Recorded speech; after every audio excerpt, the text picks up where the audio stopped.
So no matter how much you can actually afford to invest, you want to make sure that every single dollar that you're investing into the stock market is giving you the best opportunity to accomplish whatever financial goal you may have. Now for me, someone that only invests $30 a week into my portfolio, my goal is to build a portfolio that can give me long-term share price growth and dividend growth. And that's why I created these series of videos I'm calling Diamond Dividends, to use as a motivational tool for those of you guys that feel like you don't have enough to invest to make a difference, and to let you know that there are stocks and ETFs out there that may cost a little bit less, but can potentially provide you with some long-term share price and some long-term dividend growth. So for episode 2 of Diamond Dividends, I'm going to introduce you guys to yet another ETF that, even though the name is a little bit confusing based off what it does, it still can provide you some long-term growth potential. And that is the Fidelity High Dividend ETF. So FDVV is based on the index fund of the same name, and here is the methodology, or basically how FDVV picks what it invests into. It takes 1,000 of the largest US stocks and 1,000 of the largest international stocks and makes a selection based on their dividend yield, payout ratio, and dividend growth. From that point, they give themselves a 10% max on international stocks and 35% max on any sector that makes up the ETF itself. Now, the weight of importance that FDVV takes into account with each position it monitors is 70% of it is the trailing 12 months of the dividend yield, 15% is the PO or payout ratio, and 15% is the trailing 12 months of the dividend growth. So it's mostly emphasizing the importance of a high dividend yield, and even though it's only 15% for the PO ratio and the share price growth, it's still also emphasizing the importance of a consistent dividend check. So that's definitely good news. However, I found it pretty interesting as far as the high yield part when I started looking at their top holdings. So this ETF has a primary focus on the tech sector, followed by industrials, consumer defensive, and energy. And currently this tech sector is your most volatile, with a beta between 1.2 to over 2. And just as a reminder, the beta determines how volatile that stock or ETF is in comparison to the S&P 500. 1 being just as volatile, less than 1 is less volatile, more than 1 is more volatile. So tech, super volatile. But with that volatility, that also gives investors opportunity to make a lot of growth in a short period of time, and of course a long period of time. For example, companies like Apple, which, speaking of, this ETF has currently about 108 positions within it, but I'm only going to go over the top 5 just for time purposes. But the top 5 actually has about a 21% weight of this entire portfolio, so there's a lot of control within it. So number 5 is Target Resources Corp, which over the past 10 years has grown over 111%.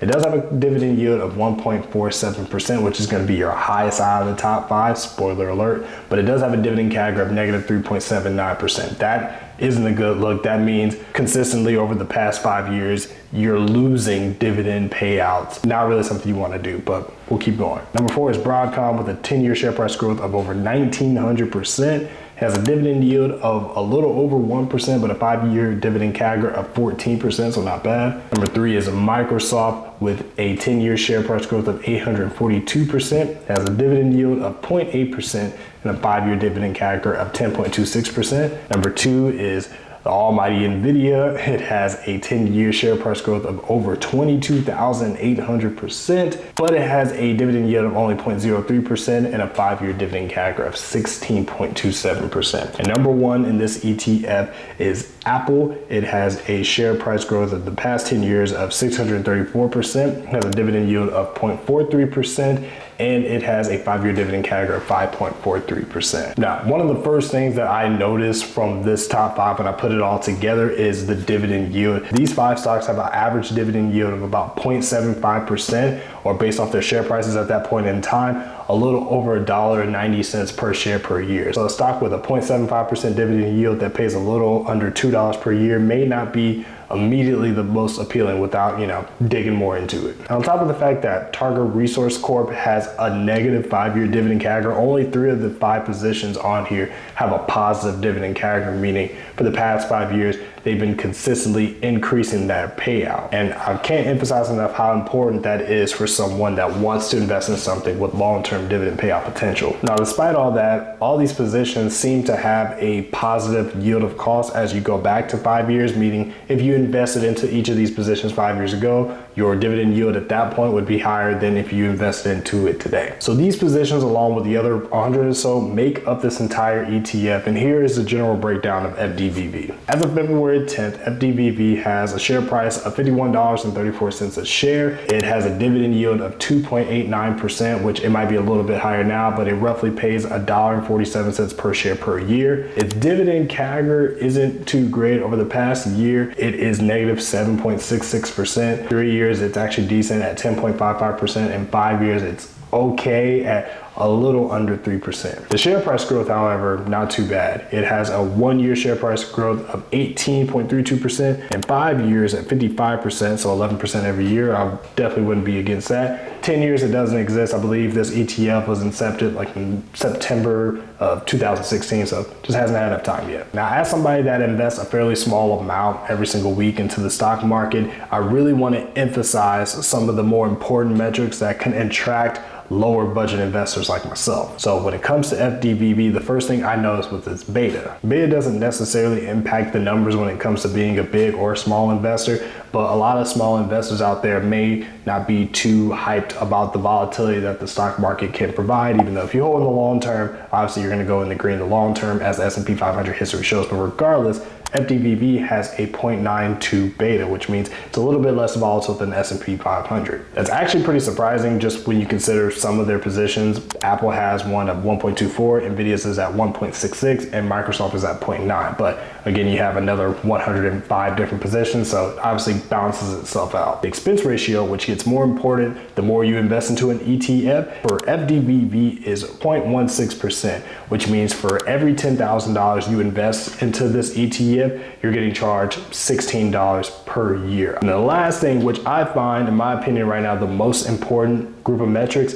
is your price return versus your total return. When you look at a stock on Robinhood, for example, and it shows you how much this stock has grown or dropped over the past year or 5 years, that's its price return. However, a lot of stocks and ETFs out there, including this one, pay a dividend. You have the opportunity to utilize DRIP, which just means you get paid the dividend and you automatically reinvest it back, or you can hold on to it. If you reinvest it back, then you're compounding that growth, and that growth could potentially be higher than your regular price return, and that is your total return. So when it comes to FDVV, the 5-year price return is 55%, again, 11% per year, that's not bad at all, but the total return, reinvesting those dividends that it pays out, would put you at 84%, so almost 30% more. That is definitely a testament to consistently increasing their share price and consistently paying and increasing their dividend yield. So those are perfect. So the numbers look good, they look great, but what does that actually do in the long term in a real life example? So one thing I really like to do is use my own budgeting situation to see what a stock or ETF will pay me in unrealized profits and in dividends over the course of 5, 10 to 15 years. So